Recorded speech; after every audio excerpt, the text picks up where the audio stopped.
Bases archive. We got a few tapes here from the bases. This is actually going back to Bases 25, but also in here is a lot of the early interviews that we did with the Ammach project with the very lovely Joanne Summerscales. What's happened is Tony Topping has come up in our attention. So what I've done is I've dug out the original interviews that we did in 2011. That's November the 29th, 2011. Guest interviewer is Joanne Summerscales in fine form. Now, in this particular edition, we're actually editing it in high definition. A lot of these interviews were actually recorded in high definition. This tape stock's bloody expensive when you start collecting it over a period of time. There's thousands of pounds worth of tapes here, apart from the actual archive itself. The crucial focus on this is to focus on the witness and the witness statement.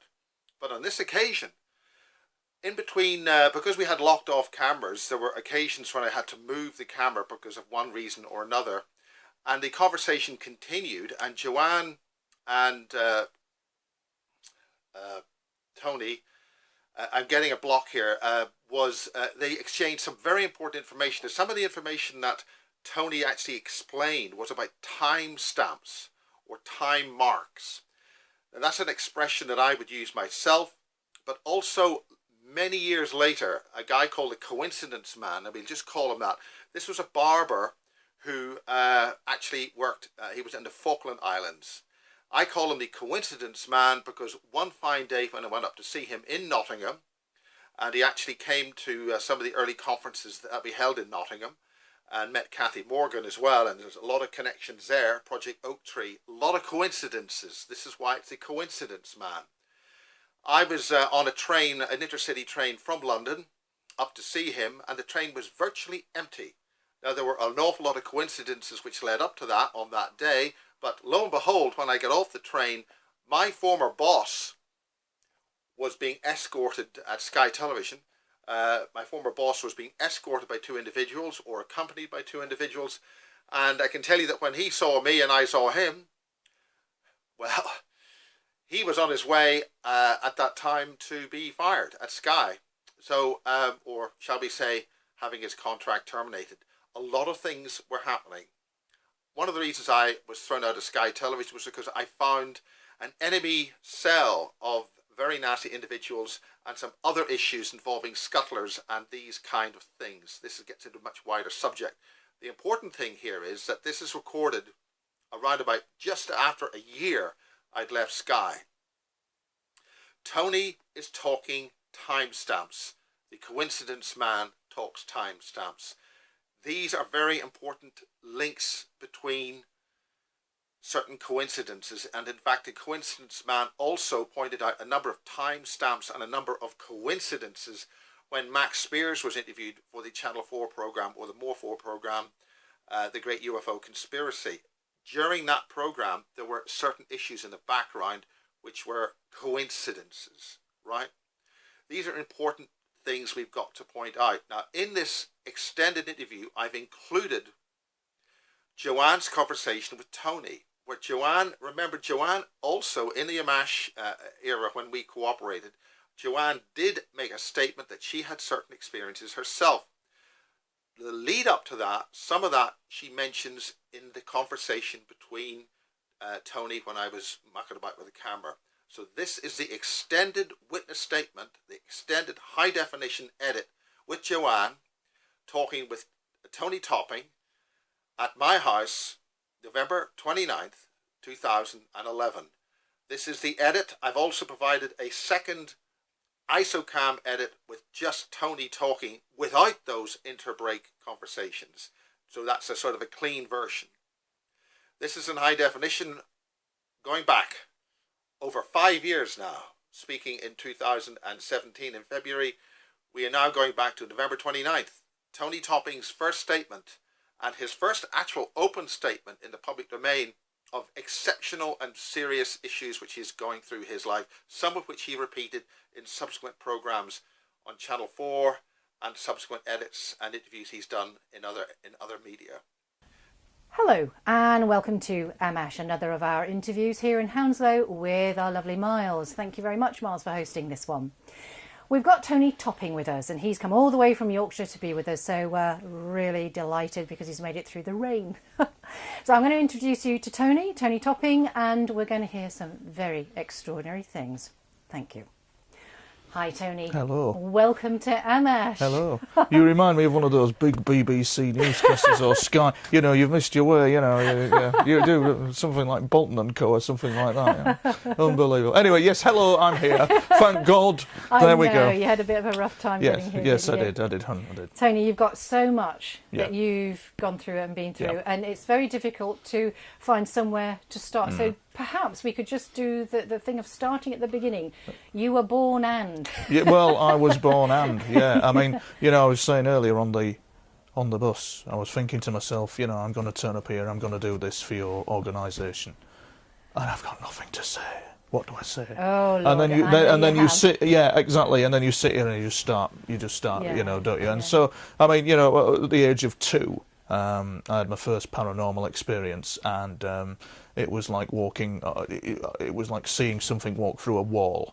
Now, I specifically remember what that was. Yeah. I don't talk about it, but I know what it was. Yes. And now, in all the years ahead, I do realise that it was something not human that Right. was making its presence felt even at that age with me. Yes. And was the presence, were you aware even as a little one that it had an energy to it, kindness? This did not have an malevolence? energy to it. It didn't have a malevolence to it either. It was something that it was happened. just something that happened where what we got, probably the theme of the conversation, I think when I emailed you, was all about signal from noise. Indeed. Wasn't it? So Indeed, yes, we what did this talk about that. interaction was, it's all about signal, and it's all about signals in time, and it's all about the effect of those signals on ourselves as people. Yeah, and the seeding of the consciousness as and the well, seeding isn't of it? the consciousness. It is indeed the seeding of the consciousness, Yeah. and very crucial to get that point. So I saw this thing walk through a wall. I can see myself now. I remember crying at my father, and my father going, "Oh, there's nothing there, don't be silly." I can see him now putting me in my cot.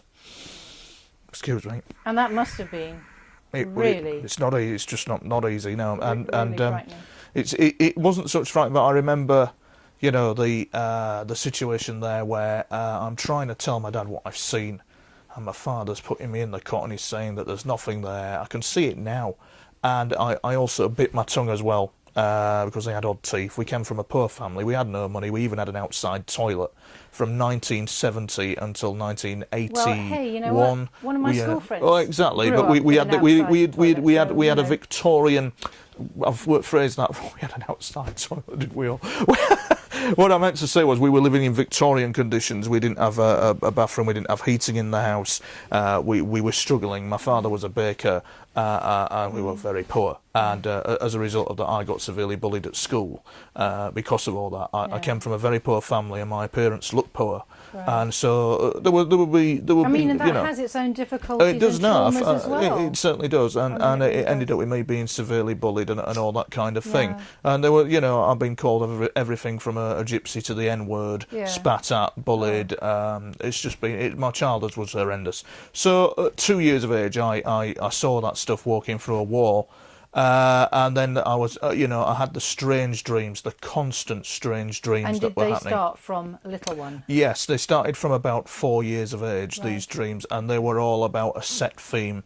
They were all about everything that has happened to me, started in 1970, and I've been tracked since then, because it's all about signal in time. Right. It's all about all about awareness in time. 1970, Yeah. let's just pick that up. Yeah. What age So- would you have been in? So I was born in 1970, so 1973. pardon, Oh, you're right. 1973 Right. would have probably been the time when I had my first paranormal incident. Right. Can't remember anything apart from the fact that I was awoken by strange nightmares and all that constantly as a child. And this, of course, and I would also be seeing people looking at me when I used to close my eyes or awake at night. I'd look up at the ceiling, and there'd be what I would describe as people. That's all you can describe it as, looking down on you. And it was just such an odd scenario. You know, a friend of my father's said, "Oh well, you must be psychic. Your son's psychic." I mean, my father was potently psychic. He used to give me headaches if I was naughty. He would actually, really? yeah, he would, he would. I'd be 7 years, 8, 9 years of age. If I was naughty, he would project and I would end up with a headache, and I'd be flat out on the bed. And how would he do that? He just did it. He just did what he did. Did he tell you he was going to do that? Oh yeah, and I mean, I've seen him. Somebody he didn't like. I've seen him get him off a ladder. You know, he's threatened to do somebody in on a ladder that nearly fell off. Yeah. I've seen him heal a cat. Yeah. I mean, there was a cat that was at death's door. He brought that back to life. Somebody with severe neuralgia. This woman who was probably in her 30s, late 30s, she came into the house crying in pain, and my father would heal hands on her, and she would, and it went. So the theme of psychic goings on and the themes of the paranormal. So was his back? Did he talk about why he might have been so psychic himself? No, he didn't. We know. What about Mum? Mum, no, Mum's not been psychic. Although my mother has had a UFO incident in about 1999. She had a UFO incident where she opened the curtain windows to see one of them hovering outside the window, well, up in the air, looking at her. And she said that she awoke to see somebody also looking at her in her bedroom, like a tall fella, looking at her in the bedroom. Has your dad had the UFO experience? No, my father didn't believe in them. Really? No, he didn't believe in them. No, he didn't. And the kind of like the situation with my father was he just didn't believe any of that at all. Yeah. And he never dabbled in any of that. But he was potently psychic, you know. And I have seen him, the cat and the woman with neuralgia, with his hands on healing. Would you? Is there any Celtic in the background? I'm Scottish on my mother's side, and there is. Just it seems to feature quite a bit. Yeah, it does. We're Norman. I mean, we're Norman, and I think that there is another reason as well, because I've targeted the extent of being is because I'm probably bloodline as well. Okay, you're speaking ever so quickly. Sorry. No, I just for you. So it's you know it's shot on that opportunity. Okay. So no need to. We can just. I'm going to keep bringing the pace down. Right. It's good for you to just breathe, because we don't. But there's just a lot of information. I know you want to get it out, but I want you to get it out in the best way possible and to present you in the best way. So I will just let you know, because that's called direction from the floor. Yeah, can you calm your ass down, Tony, please? Thank you. It's so people can really understand what you're saying, and because this talks to people so much. I don't mean you talk. I mean the energy of everything, and just want you to have the best experience for you presenting this, because I intend this to be the best interview you've ever done. Oh, that's really good of you. Thank you. Outstanding. Thank you. Yeah. Well, it's important material, and so we don't need to rush. So we were just talking about your lineage, your heritage. Yes. So I've reason to suspect that the targeting certain individuals who are targeted by the paranormal at extreme levels, i.e. like myself, and I've had the UFOs coming over the house and all that kind of thing. I'm just going to stop you 1 second there. The word targeted, it comes up quite a bit, and the only reason I'm stopping you there is to just look at that word a bit. By targeting, are you saying that there is an external energy that has, seen the little light that you are, or the big light, and zeroed in? It absolutely has, yeah. That is absolutely correct. Yes, it has. You could call it energy, but it's intelligence. Yes. It's highly intelligent. Yeah. It's clever. Because this is quite a common theme. Do you think that this has come from a pre-life? So, for instance, even before your incarnation... Yes, you are trapped from a pre-life, It will happen. Now, people will say, well, I don't believe in reincarnation. But some people might say that. But the thing is that, yes, you are trapped from a pre-life. Yeah. Well, it's interesting also because... Many people from a very, very young age start having experiences. And I think, well, how does anybody know to target them in the first place? Yes. Because by 2 years old, you're not old enough to have really... Correct. May express something. Correct. You're dealing with something that's of a very advanced intelligence that we as human beings don't understand. So a consciousness stream, perhaps, it is a conscious stream. It's a space-time continuum. It's a conscious stream. Okay, that's important. And we as human beings are being tracked. Yeah. And I would suggest that part of the UFO situation is all about them observing history. Right. So, which brings me back. I'm just going to bring you back to your personal history, because I just want to pick up there and tie those ends up. Yeah. You're Norman. I'm a Viking, by the way, apparently. Right. At some point, it's little horns in there, So tell me about draw that forward for me. What about your sisters and I'm brothers? lost with the horns in the Yeah, ears, well, you know, the Viking You've helmet lost me is now. what... It's all gone to hell. Right, back to where. Yeah, so tell us about the lineage you were saying. Yeah, The right. lineage, Yeah, the the lineage, lineage. Yeah, okay. Yeah, well, we're meant to be Norman. Right, I'm okay. Scottish on my mother's So side. French there. French, yeah. Our original name is Boras, not Topping, as I understand Oh, it. okay. And we came and we conquered and all that kind of thing. But I strongly believe, due to the level of experiences and interactions that I've had, which includes the targeting, the UFOs over the house, all that kind of thing, that some of us are actually bloodline, and of rare bloodline, of rare dynasty of some description. Right, and what about your blood group, for example? Not sure. I've never known what my. right, I don't know what my blood group is actually, right, or rather I've forgotten it. Yeah, But doesn't matter. there's some contactees who have been contacted, and they are of a rare blood group. Yeah, sure, I due to the understand that. genetic stuff that goes on, because a lot of this alien interaction is all about genetics. Yeah. It's all about hybrid integration, but it's also, and this is the crucial thing to remember, it's also about them observing us in history, Yeah. and the choices we make now affect us, obviously, but also may affect them in some way. Sure. Yeah. And I think that's a very interesting Indeed, point. indeed. And just to tie up the family aspect, have Yeah. you got brothers and sisters? I've got a sister. And has Yes, she has severe learning difficulties. Oh, okay. But I'll never forget the day she came down the stairs and drew this picture. I said, "What's that, Sarah?" And she said, "Oh, that's Rolo in a UFO," and she'd drawn this UFO with somebody in it. Wow. And I've reason to suspect that my sister may have had some type of interaction with them. Yeah. I know I certainly have, and I make Yeah. no apology for that. There's no apology to be made. I'm sick of Certainly not. apologising, frankly, and I'm sick of the mute silence. And I'm sick and tired of these people who are meant to be well known in the UFO community, standing there at conferences and going, "Well, I went aboard the craft and the aliens came and hugged me and the aliens were very nice." And then there's Mr. Stryber with his, "What do the visitors want?" You know, and all the data. And there's people sat there thinking, "Oh, that's all very nice, but it doesn't answer my questions." You know, and so the objective, I hope, of this interview for your organisation is to try and answer some questions. I don't know it all, but I know what I'm talking about, and sure. because of the incidents that have happened to me have been pretty extreme due to me being potently psychic, or I was psychic. I was very involved in that kind of thing. Yeah. I'm exhausted now. I'm shattered with it, frankly. I'm a shattered man. I don't come across, but I'm shattered with it. Right, you well, know. let's back up and let's go back to your early years again. So when things were really... Pause there for a second. Okay. We'll take advantage of that. So we're going I'm to go... surprised you've not got any television work. You're very good. I'm surprised. No, it's a surprise. To be honest, there's so many people out there, Yeah, and precious, mate. you know, who needs... You want to go for it, girl? You're surprised you've not got any TV stuff for all there. Right. Do you want to change Tony's shot? Go in a bit? Yeah, I've just got a little bit of thing twisted here. Well, I'm very glad you can make it, Tony. I think it's wonderful, because we do feel, Miles and I have said on many occasions, we think it's a real privilege to also be able to be part of disseminating this. Disseminating is the word, isn't it? It is. It is. There's too many of them who are not helping. You know, with their, you know, just not helping. Yeah. Well, we decided that I could see that there was a real sort of hole in this area, and that it need. I wanted to address it, and then when I talked to Miles, talked his ear off into joining me, and he said, "Yeah, poor thing, didn't know what." I was all for it from the word go.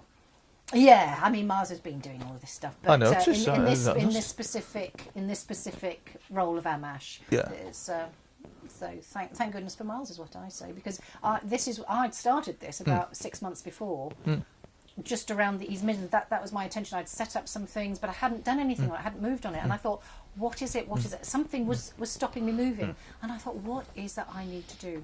I needed to do this. That's what I needed to do. It's obviously going somewhere, isn't it? Definitely is. It's very interesting. We are getting some unbelievable material. You were saying on the phone, weren't you?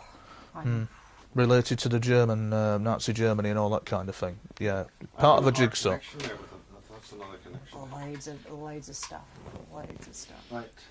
So, Okay. are we ready? Yeah. Okay. So, Tony, we're going to pick it up with your sort of earlier life and when things really began to happen. So, I think we spoke about an 11-year-old. Yeah, time in so our yeah, previous yeah. chat, I think so. I think we so basically, you know, I was 11 years of age. And I started dabbling in the occult at an early age. You know, about 12 to 14 years of age. What took you to that area? Just what I don't know. Frankly, I don't. I think it was my father who was talking about his healing and all that kind of thing. And the fact that he could impact you. And the fact that he could impact me, and he certainly did impact me. I've suffered for it ever since, but that's another story. But the gist of the matter was that I went into that and I studied the occult. And did your dad? Sorry? Did your dad study the occult? No. Right. He was a healer, Right. and he didn't study the occult, but I did. I mean, I started doing just spells. wondered I with mean, his particular you know, I powers mean, and I things. cast a love spell on this girl who I really liked, and it ended up with the opposite effect happening, and a girl who I didn't like turning up on my doorstep asking me for a date. Yeah, naughty man. Naughty man, You aren't naughty I? man, slap Yes, wrists. yes, yeah, that's it. The occult is a path to nowhere. It certainly is. Well, I wouldn't advocate Certainly, it myself. no. but, you know. Intention is the power of the universe. It absolutely is. It's intent, not the occult, that drives things. So, Yeah, just absolutely. going off piece slightly, you've got all these secret societies with their symbolism and all their, all this kind of thing. And tools if and factors. and you don't need it because it's the intent. Yeah. The intent of the human being is like a god. He's godlike, you Yes, know. yeah, And a yeah. lot of people don't realise. Humanity in general, I don't think realises that. I haven't got a clue. No, we haven't. No, Not no. that No, we've much. been dumbed down. We've definitely been dumbed down. I mean, things yeah. like, just again, slightly off topic, and people may not like it, but things like The Secret and Greg Braden's work, and, Yes. and a lot of, there's some fantastic material Yeah. out now that are now tools Yeah. that are placed in the marketplace Yes. for people to The thing with it, because we're not yes. used to it. No, we're thinking not like used that, to it. We don't No. appreciate The, it.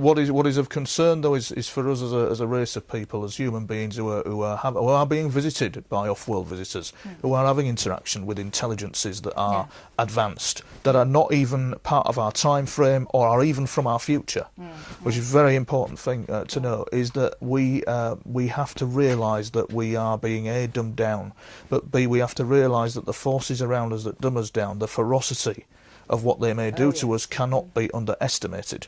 So while they're all thinking about the Ashtar command and the latest thing from that, and it's all love, light and peace, I can guarantee you in real life with the UFO situation and the involvement of the intelligence around that, a very different story is painted that is not in the books. It's not in the UFO research books that you would see, and it talks of us going down a line of time, which is what it's about, and a signal, and what it's all about is about a line of time, from my point of view, and signal, and that signal, as it changes into a conscious reality, which could manifest on us, and that is the crucial thing. Hold that thought, because that's really important. I want to explore that a little bit later on.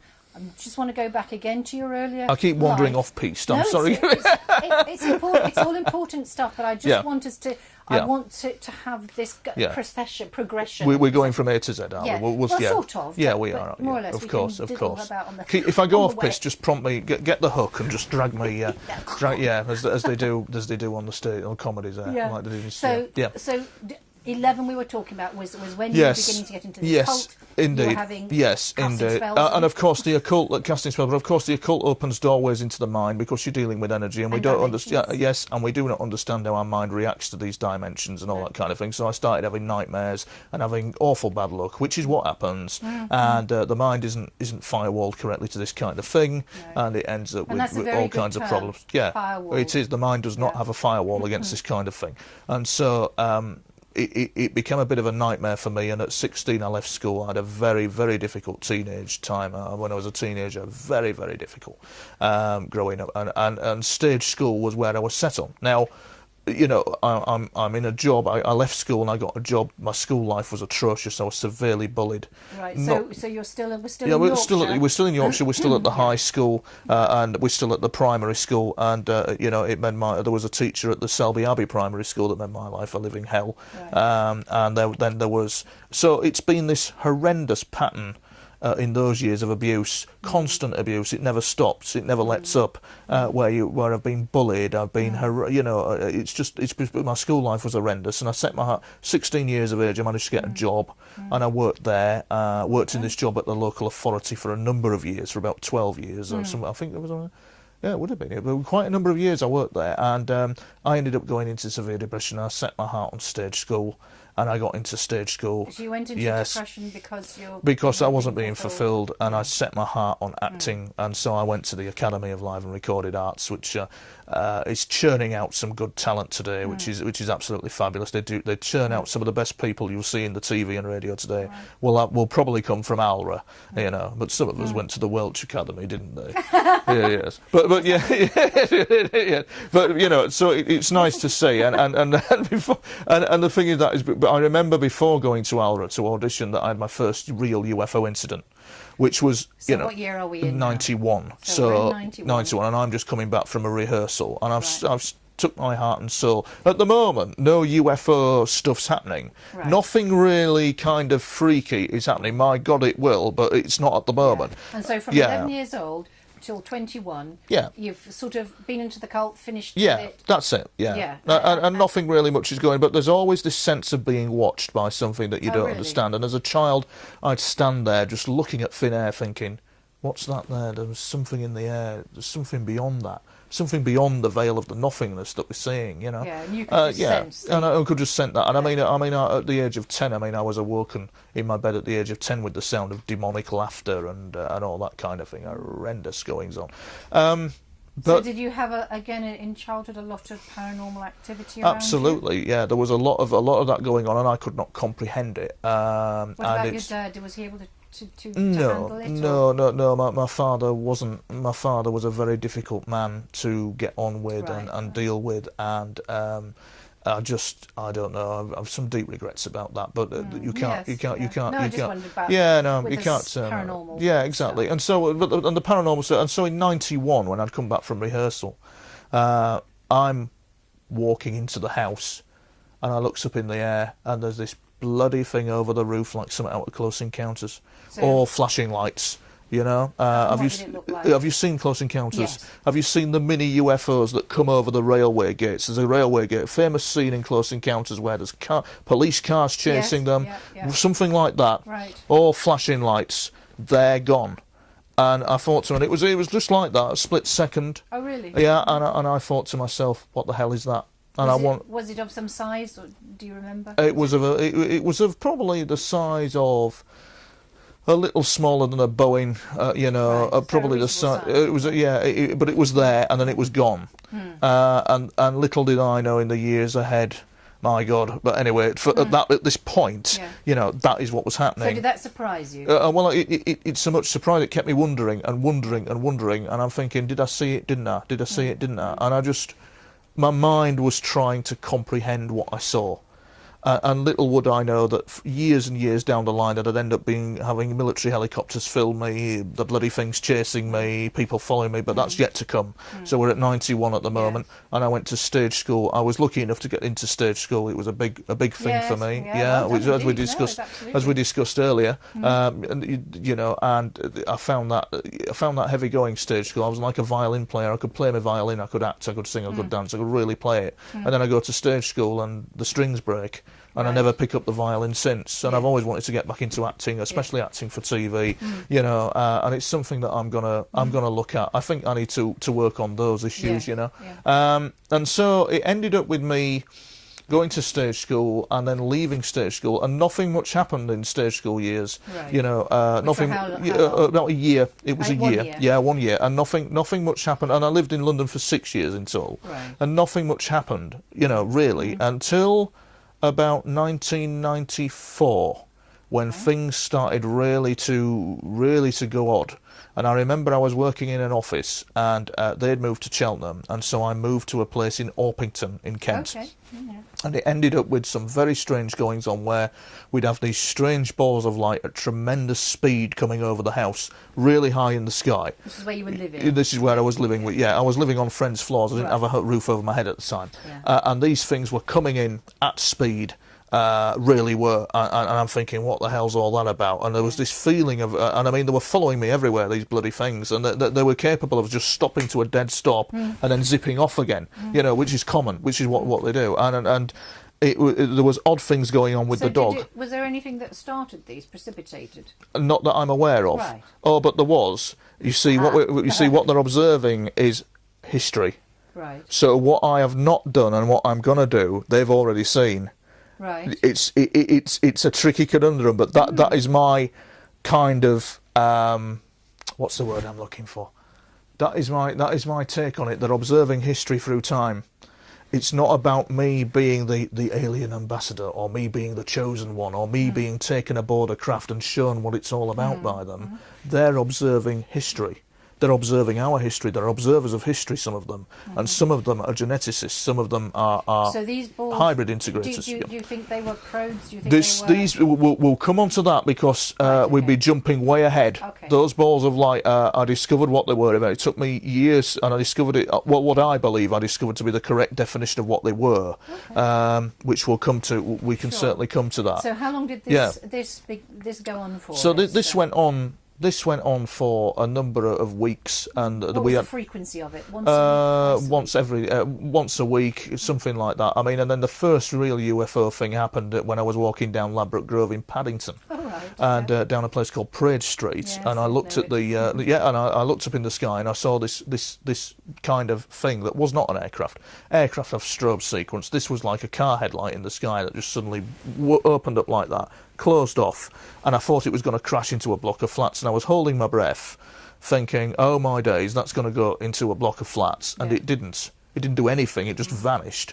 And I'm thinking, that's that odd. Again quite momentary, as you it was very momentary and sudden. And I couldn't believe what I was seeing. And then I started having the very odd strange dreams that went with it. I started having strange dreams in the flat I was living in Streatham, and strange dreams in Orpington.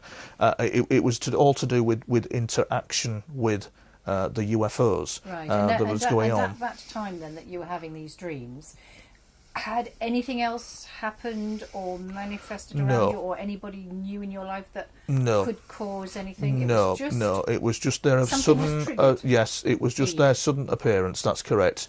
And I've reason to suspect that they were observing history. It's a signal in time. Every event is a signal on a timeline. That's my take on it. That history is time, and that awareness, our consciousness, are events in time. So you're maturing. You were triggering, or perhaps you yourself were triggering those events by just maturing. That's maybe. It. So precisely. So it may be that I've yet to do something that they're already fully aware of, but I'm not. So these dreams, then, just going back to those. So these dreams. Tell us again. Well, I mean, the dreams were of just strange visions of craft flying everywhere, pyramid visions, absolutely bananas. I didn't understand any of it. I couldn't understand it at all. Did they bother you? They bothered the dog. I mean, the dog would go berserk. I mean, the terrier that I was looking after, little Westie, would go. When they went over oh hell yeah, it'd go absolutely bananas. And I mean, there was one particular evening where you see, when you have these things speak to you, everybody thinks that you hear them in your head, and you don't hear them in your head. As a lot of contact experiences would agree and concur, you don't hear these voices in your head. You hear them outside of yourself. They're outside of you. You'll know about it if they're speaking to you. I've had an experience. You probably had, but of music. Yes, music's a popular one that they will do, like a quadraphonic amplified sound that's like no other. It's definitely, it is. And I've had that experience myself, and it's an honour to. It's very nice that you've had that experience as well. I feel it was a gift. Actually, I'm hardly ever telling about that. They kind of like they will play our track of music. They will play a guitar sequence that's our version, which sounds quite mono, compared to theirs, which sounds a very amazing quadraphonic. In my experience, quadraphonic sound, absolutely incredible. So I've gone off piece now. Remind me, where was it? Going mad. The dog's going mad. That's it. Yes. I'm just going. Are there many of these things going over? No, there'll only be one or two, and the dog's going mad. And all of a sudden, you hear this thing, this whatever, this. Is there any sound to these things? No, there's no sound, but you'll hear them definitely go. I mean, you'll hear. I heard. Buzzing, humming. Nothing. Nothing. No, other than vibration, feeling. No, nothing like that. You'll just hear a voice. You'll just definitely hear a voice going. So you're alerted by a voice. Yes, that's it. So you're alerted by a voice that isn't internal; it's external. So you understand, So you've got a voice that says, "Why don't you tell that bloody dog to shut up?" Now I was shocked by that, and I'm thinking, all right, okay, what's all that? And the poor dog was going nuts on the landing. It'd stand on the landing when these things were coming over, and it would just bark its ruddy head off, and it would know that something was. So cut a long story short, I left London, went back to Yorkshire, little knowing of the absolute traumatic, at times unethical, disgraceful, shocking, unpleasant, insightful, uplifting, perceptive, brave, knowledgeable events that would happen. It's a lot of words, isn't it? Because I'd like to think that the interactions that I've had are leading somewhere for me to learn what these things are about. Sure. I wouldn't like to think that they're all about unethical intrusion into our minds as a human being. And I ask myself constantly, Dr. Stephen Greer, as an example, will say that there's peaceful interstellar interaction going on with peaceful alien groups and all that kind of thing. And I'd like to, from my experiences of nearly 30 years of dealing with this, I'd like to think that that was the case. But my experiences tell me otherwise, and it's a reality that cannot be brushed under the carpet. And so I returned back to Yorkshire in '96. Right, and that's when all hell began to start. Okay, so but during those times of 94, 96, you were having these flybys or yes, flyovers. No idea what they were about, no idea why. Did they continue for quite a few weeks? They continued for quite a few weeks, and then they just went as quietly as they'd come, they'd gone. Right. Okay. And I after some significant study of this, and it took me years to suss out what was going on. Right. I'll come to that later. We'll go life to yeah. took you back to Yorkshire. Yes, life took me back to Yorkshire. 26, and I'm stood outside in July 1996, and I'm stood outside the house, and I'm looking up in the air, and all of a sudden these two balls of light just come in like this and merge as one, and then there's this orange flash. Big orange flash. It woke my mother up. She said, "What was that flash? Was it lightning?" Really? Yeah, absolutely. And then next minute I know something whizzes past me to the right. Where were you? Sorry. I was in my garden when this right, happened. okay. Something whizzes past me to the right, and it said, I just heard this voice go, "Hello," like that. Nothing more. Hello.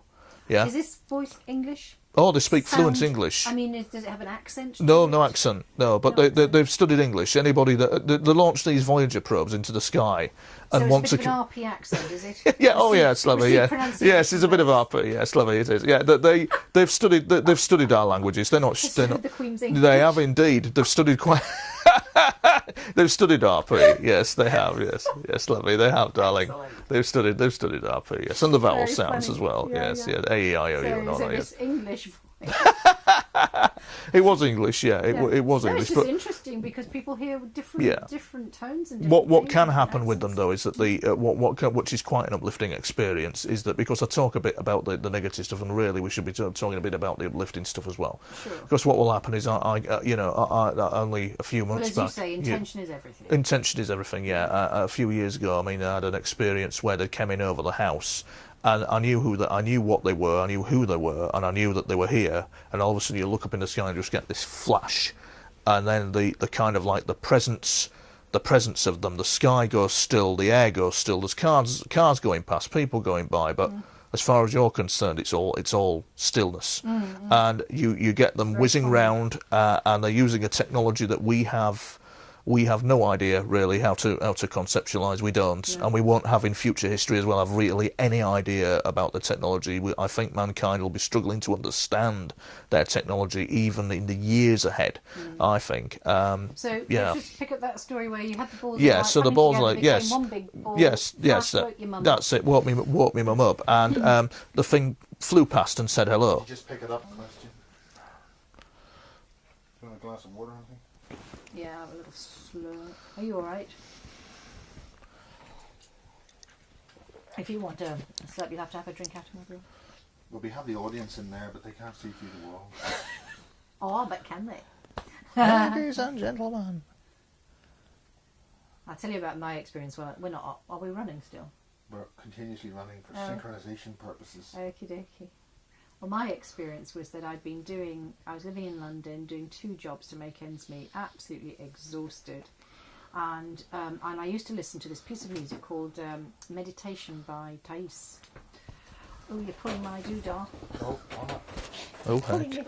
Oh my God! Oh my days. You're pulling the mic. Oh, God. Which mic? This My mic. If you... Oh dear. Do I have to undo me? That's better, actually. That's all right. That'll do. It's got wrapped up. Yeah. And I used to, before I started the evening job, I would come in, I'd be exhausted from the day, and I'd just sometimes just crash out, and I'd put the Massenet on, beautiful piece of music, meditation from the opera by Thais by Massenet, and I did used to have paralysis from time to time, or more than, quite regularly at one time. Nothing ever came of it that I'm aware of, but it was and I hated it. I fought it like a cat and always, managed it to come out of it. But this time, as I just lay on the settee, the paralysis crept up my body. Unusually, normally it just goes, and it's kind of almost there. It crept up, but as it did, I had no fear. It was like everything was fine. I want first and only fearless experience of paralysis. And then, like a dial, trying to find the radio station, the music began to blip and find its station. And there was not an exact replica of the meditation from Thais, but a very similar one. And I went, oh, wow, thank you. And the moment it finished, I was released. And I think there's something about this paralysis state that, without even having to come out of the body, because I wasn't out of body, that allows a frequency interaction. I don't know why, and I don't know more of it than that, but clearly I wouldn't have heard that had I not been paralysed. So I don't know whether it's dampening down the nervous system or something, on a technical, biological level that will allow another energy to kick in. No idea, but it's interesting. Interesting, but it's beautiful. That's the only time I've ever had that. Fantastic. And I knew it was a gift. I knew it was like, carry on, girl, you'll get there. Not easy living in London, is it? It's just not easy. Maybe pick up from that point? Yeah, so, hang on a little bit. See how we hear us. I think I've lost my mic. I've lost my mic. Can you hear me still? I think I've lost him. Oh yeah, he pulled it off. He pulled it right off. I think he pulled it right off. Sorry. One moment. I pulled it right off. Gosh. Sorry. Gosh. Right, now let me just gather myself now. Where were we? We were. We were talking about the 1996 and the ball of light thing, were we? We were, and how far had we got with that? And the fact that we were having interaction at the front of the house a few years forward from that point is where we were going with. That's what. Okay, so but you're up in Yorkshire. We're sort of 96, aren't we? Yes, that's it. Time frame. So you're having these flybys now. You're seeing these things, and also what did you hear? You said you heard something. It said hello. That's it. And I mean, I've had incidents happen where I've had it's nice to see you. We'll see you again. Male, female voice. Male and female. Yeah. I've had things happen to me that are absolutely unbelievable. I've even got to laugh myself because if you didn't, you'd cry. Yeah. So I mean, I've had real off the wall things happen with these objects that have been coming in, over my house. Yeah. So we're not alone. Yeah, so you're having these experiences then, and then what's happening? So we're at 96 at the moment, and I've had this experience of it, and I'm wandering round. I wandered round for a period of months in shock because I couldn't believe what was happening to me. Could you talk about it to anybody else? Well, I went to a healer and I talked about it, and she was just as baffled as I was about it, and little did I know that this was all gearing up to all hell breaking loose, but I wouldn't know that, and it would break loose. But at the moment, from 96 to about 99, I can't quite remember what happened because I didn't log anything. Right. So, but I did keep a log from about 1999 till about 2004. I think something like that, and it's pretty heavy, and it's very confidential. I don't really one day I might put it up on the net for people, but I think that there's no point in putting up something like that if people cannot comprehend or understand. So we'll tease out first of all, bit by bit, and we'll get to some of these points, and if you think something's important, perhaps you can mention the odd thing or two without sort of making you uncomfortable in any way. Yeah. So these things are happening, and so 96 to 99. Yeah. strange. Not so clear, but you're probably having the sightings if the patterns. Yeah, are there was stuff going on. I mean, Right. have you seen the film Inception? I haven't. No, You've not seen the film. No. Have you seen the film by Jennifer Lopez called The Face? Have you ever seen that film? I don't think I've even seen that. Each situation deals the film plot, especially in Inception, which is like the paranormal espionage that I've had to study. I've had to study that, which you'll probably go into. But the fact is that you're like your mind is in a dreamscape. It's in a landscape. Right. The awareness is in a landscape, and it's being intercepted by something. It's being manipulated. It's being explored. It's being looked at, and that's the kind of thing that many of these contact experiences or abductees are actually feeling. And the other key factor to this, which might not be written about in UFO books, is the fact that this is all about signal in time. What we're getting is an inception. And what do you mean about that? I mean that our reality as human beings has an impact on us now and into the future, and that is being observed by these advanced UFO intelligences and possibly intercepted and altered. In a way, they're altering time. In a way, they're altering events. And what we're seeing is perhaps interception points in our future, looking back at us as human beings. These intelligences that are perhaps abducting people or giving contactees uncomfortable experiences may in fact be from an advanced point in our history, but are still alien. It's a very freaky thing to get the mind around, but there's a possibility that is what the root cause of the problem is. Some sort of event has happened in history further down our timeline. The human race has a future timeline, and I do believe that those events are feeding back at us, pinging back at us at a rate of knots. Well, that's interesting. I think both Miles and I think.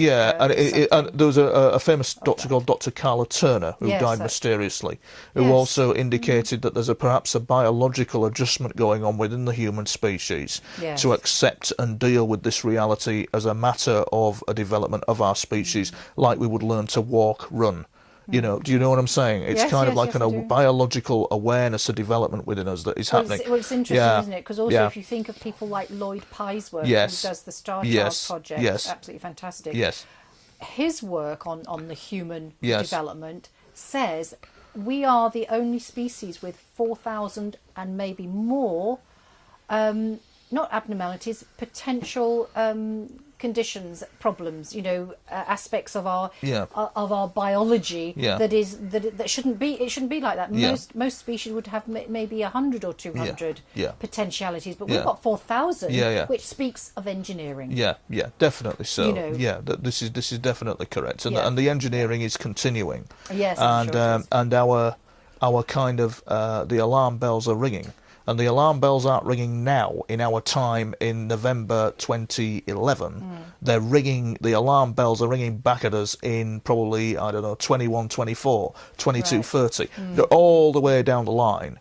The alarm bells are ringing about what we're doing now. For example, Libya, the situation in Afghanistan, Iran, America becoming a warlike Roman Empire and neglecting its people to such an extent that they're homeless and starving. Our Prime Minister David Cameron, for example, our world leaders not realising the actions that they're doing and not having the balls to stand up against those darker forces that are manipulating our reality. Well, maybe that's because they're part of it. No, I don't think they are. No, I don't think they are. No, I don't. I think a lot of them are aware. I know I appeared on the Kevin Smith show a few months back. Kevin Smith, you're aware, Kevin, yeah. He said to me that there was a number of people who were very well known, including members of the royal family, was quite aware of this manipulation that went on. And so the force that lurks behind us, the scenes that manipulates us as a race of human beings, is very present, very there, and very real. And elements of our government, elements of our military, especially the US government in the 1950s, were quite aware of this. They're very aware. Sure. And so I wasn't aware of this, and so it began in 1999 for me, where I started having a real knocks on the door and the volume of these situations really escalating on me. And again, was there something, Tony, that sort of precipitated that moving? There probably was, but I wasn't aware of it, and whatever it was may have already happened or could have happened, and they're coming back and looking at events in history. Right, so tell me the first thing that got your attention. in 1999 Yeah. to say things were ramping up. Things were ramping up is when I started getting phone calls. And things were ramping up when I started getting phone calls. I mean, it was quite common for me to pick up the phone and somebody go, "Shut up!" You know, just like that down the phone, and the phone goes down. Really? You know, oh, hell yeah. Quite common to be followed. Quite common to be followed. For no apparent reason. For no apparent reason. I mean, it was quite common. And this was leading up to something, because what had happened was I began filming them. Sorry. Right, let me just go back. Phone calls. Yeah. Tell me a bit about the technical details. How many per week, per day, per... I never logged them. Which More than I once kicked a myself. week? Oh, it was more than once a week. It was Right. absolutely more than once a week, yeah. So several times a week. Oh, yeah. Yeah. And was it always... Could you ring back the number? No, you couldn't ring back the number. And this is when my private war began. Right. With what I thought were the people who were harassing me. Hang on to that. So the phone calls, did Yeah. they abate, or were they just a continuous? They were harassment? continuous. They were absolutely continuous. And do they continue even now? No, they don't. No, the phone calls. That although I do occasionally and have received, there was something that happened to me which I can't go into. No, that's fine. It was something that I did. It was something that I really can't talk about. But basically, it's all about the misuse of the intention of power. Right. You know, Okay, so and the consequences of that. And I got a hold text that. message on my phone in reference to that, in Okay. reference to something I'd done. And it was quite clear what the text message said. And it was quite clear that they knew what I'd done. And that's what gets a lot of people. A lot of people, the more perceptive individual goes, how in God's name did they know? Absolutely. How did they know? How did they know, for example, that I was having the UFOs over the house before I did? They did. Yes. They knew. They definitely knew. Yes. And it was a covert agency or a covert intelligence apparatus within the state of Britain that was aware of the UFO situation. And I put my website up in 1999. It was a complete load of bollocks. I'm never happy with the website I've got now, actually. Although I think it's a lot of people say it's great, but I'm never happy with it. But anyway, so 99. put it up. Yeah, in You 1999. started Yeah. getting the calls. Started and getting the were you calls. shocked by that? There's more fun to come, because it's not just the calls. Were you surprised at those? So we're starting with the calls. Yes, yeah. I was surprised at getting the phone calls, but that's all because I put this site up on the internet Right. So called you think ET Life. You attribute getting the calls down to your becoming more active. Somebody who had got a information background in out Northern Ireland in Army intelligence. It was quite surprising what they'd come out with, and they basically said, like, what the website you've got up is going to bring people out the woodwork. You're going to get noticed, because something must have been in that website what I'd written, and I class it as, at the time, looking back, as a complete load of tosh. Right. But what I'd done, but crucially, what was up there was the UFOs that I'd filmed. And, and I classed them as my primary UFO incidents that happened in 1999. And it was as a result of those UFO incidents in 1999 where the same object had been following me and tracking me and God knows where else and watching me. And was there communication with There absolutely is communication. There is to this day with it. Yes, indeed there is. And I make no apology for it either, but there is communication with it. And it's taken me years. I don't understand why they're so slow. Or are they slow, or are they observing history? I'm not too sure with them. But we're not alone. Get some sort of coherence, because there's so much I know you have to say. So you've been having the phone calls, you've put up the website, you've had the phone calls, and then you said something about getting knocks on the door. What? Tell us. Well, I mean, or is that you're mean talking metaphorically. I mean, for example, in the 1950s and 60s and 70s, the CIA and the British and the Canadians, they developed MK Ultra. Yes. They developed technology that would assault the mind. And MK Ultra, just MK Ultra. It was actually like an assassination program. Yes. To mind control. Yeah. And I always parallel myself.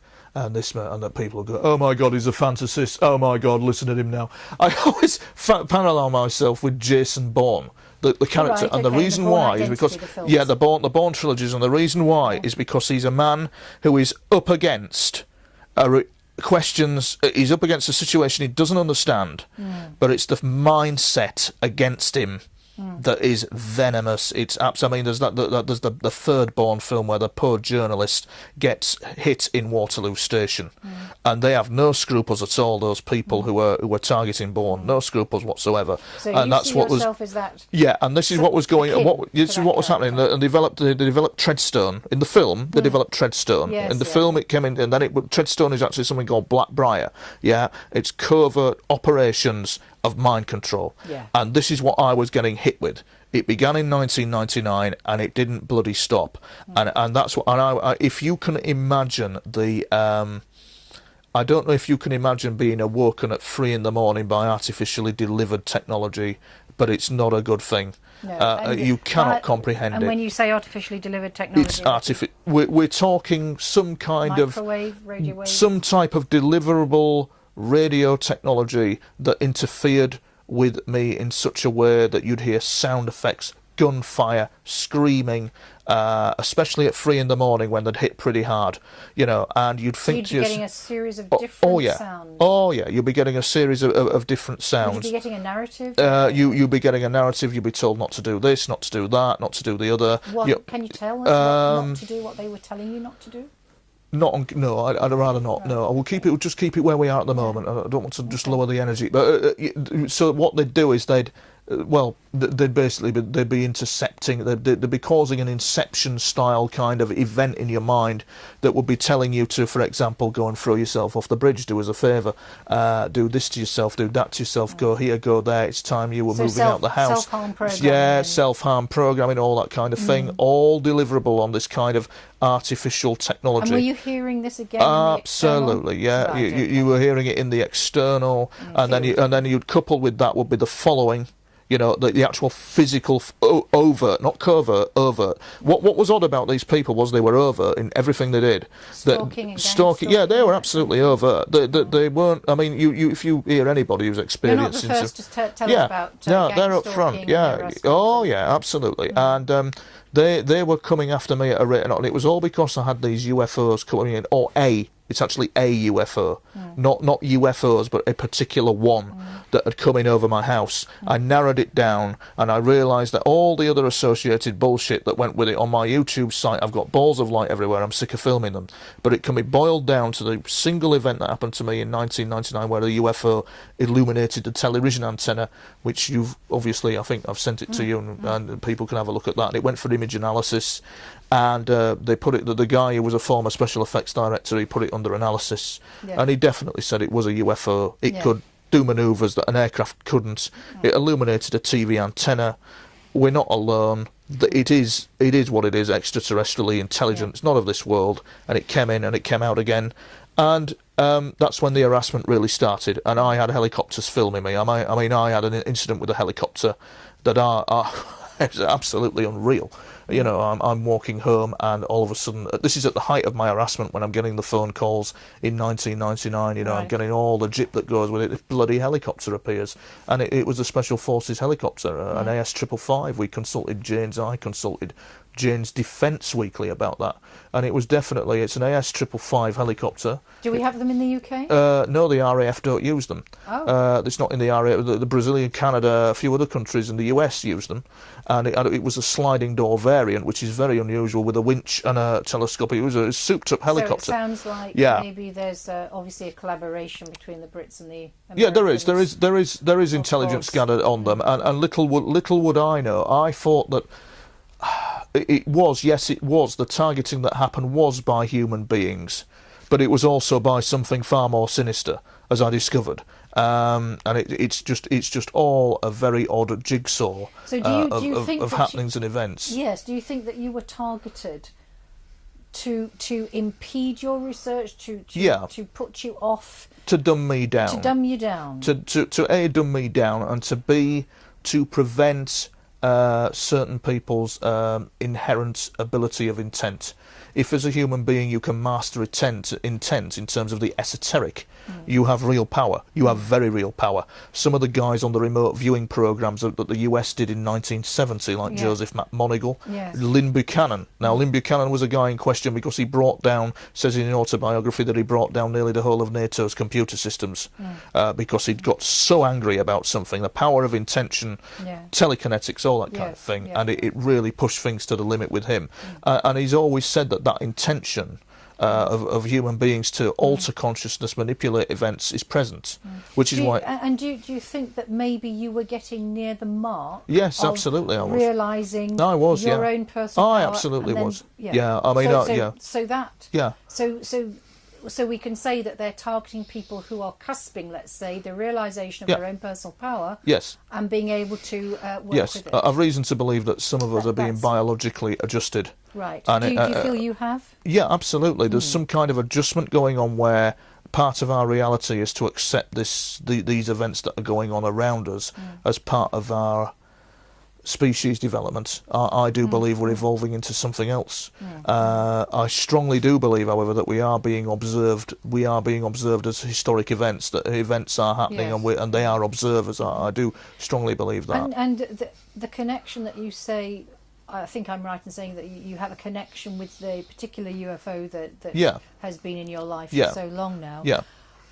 Is that a benevolent interaction? It's one that is genetic. It's one that is it's an unethical interaction, I would class it as, all because one of them is stood there, comes in with a UFO, says, "Hello, I'm from the planet Venus. Aren't I lovely? Look at my nice shiny UFO."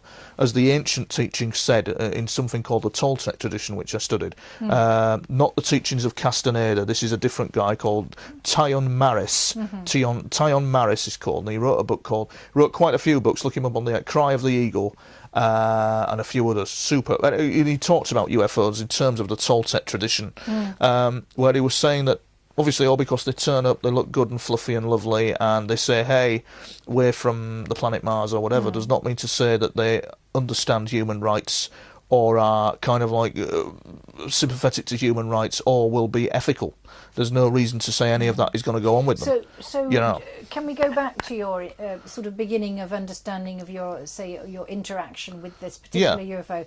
So it's something I don't talk about. What you've asked me to talk about there is something that, in all the interviews that I do, nobody ever asked me that question. What are they like? What are they about? This, that. And it's something I've really never touched on in any interview I've given. I've always talked about the harassment and the UFOs, but never I think it's all these are all important things because they're all interlinked. Yeah, they are, absolutely. And I know people listening to this and listening to you, you've got a lot of very important things to say, and they would love to know some of the.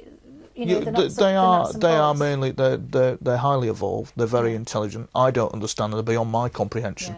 I know that they have certainly studied the current affairs of this planet. They are certainly aware of the mindset that is there within us, that is kind of like psychotic within the human reality. Very psychopathic.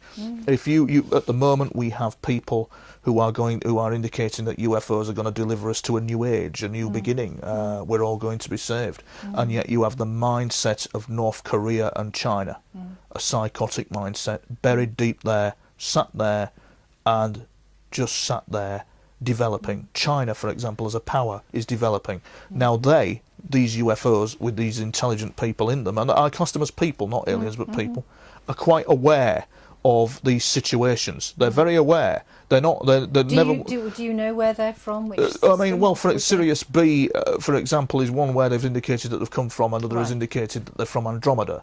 But the rule of thumb is all because they say this, and all because, I mean, if you ever saw one, and I don't know whether you have, if you ever saw them, you get the fright of your bloody life. I know I did, because they're not. They simply don't look human, and yet they are. You know, I mean, if you look at the Russian cosmonauts, when they went up into space, the height of the Politburo and the Cold War, they were having interactions with them out in space. And I mean, they were describing roughly like the ones I'd seen, where you've got the triangular faces, the pointed, you know, the long blonde hair. You've got some of them who have got short, spiky, blonde hair, you know, very unique looking. And you've got specifically some of them who are nearly 7 to 6 feet in height and physique and stature, and you'd really know about it if one of them was sat there in front of you. They're the ones who are geneticists, they're experts. They're the ones who are very intelligent, and they have identified themselves to me as being from another solar system, from another star system. Yes. And have they told you the reason for their interaction with you? No. And that's where the situation gets, for me, very annoying, because I find it unethical. I find their elusiveness questionable, and I find their intentions untrustworthy. I don't like what I'm seeing there. But there again, they're very wise teachers. They appear to be very wise teachers, but I keep playing this up. I keep thinking, well, they're wise teachers, they're good people, but are they? Yes. Am I being conned? It's disgusting if I am, because I'd like to think that at some point 3 years down the line I could be sat here and saying, yes, this, yes, that. I mean, wouldn't it be fascinating? I'm no scientist, but wouldn't it be fascinating to sit down with one of them and discuss their folklore? They have folklore, they have history. I mean, they have elders, they have wise... Have you had any face-to-face meetings? We've had incidents, drip, drip, drip incidents of them coming into awareness. I mean, I nearly died of fright a few years back where one of them was stood in the bloody room. It's something I don't talk about, but she was stood in the room like something out of a bloody Amazon movie, frankly. But was she fully material? Oh, yeah, she was fully there, 7 feet in height and there, and the interaction is continuing. And make no bones about it, she made that very clear, that it doesn't appear that way at the moment, but it is. It's continuing. They're watchful of world affairs, they're watchful of every step the human race is taking for some reason. And I think it's because of our... Yeah, we're going to pick this up on session 2. Oh, okay. So, thanks very much. See you in session 2. That'll be £500, please. Wouldn't it be nice? Why not? So much material, isn't there? How are you feeling? Certainly I can concur with your stuff on that. Are we going to have a cup of tea, folks? Cup of tea. Shall we have a nice cup of tea? Yes, water would be lovely if you've got some. There's more water. I'll have a cup of tea. I wouldn't mind a little cup of tea, actually. Well, I think you're doing really well, from my perspective. Do you want to take our mics off? I'm getting you. In the other interviews I've heard, you're very good, but you're so full of passion and information. It's everywhere. Yeah, it's very hard to get it is, isn't it? It doesn't do you any favours. No. Nothing wrong with that. It just... I want to present you, as I know you are, a highly intelligent, very thoughtful person in your processes. No, I didn't actually, mate. No, did you know that? I'm not being patronising. No, it is the thing, because we're up against the population out there. Yeah, you are. And we have to... Yeah. Well, we don't have to. I want to. Yeah. It is my intention to come across serious and that we know what we're talking about. Doesn't matter if it's their reality or not, or they can relate or not.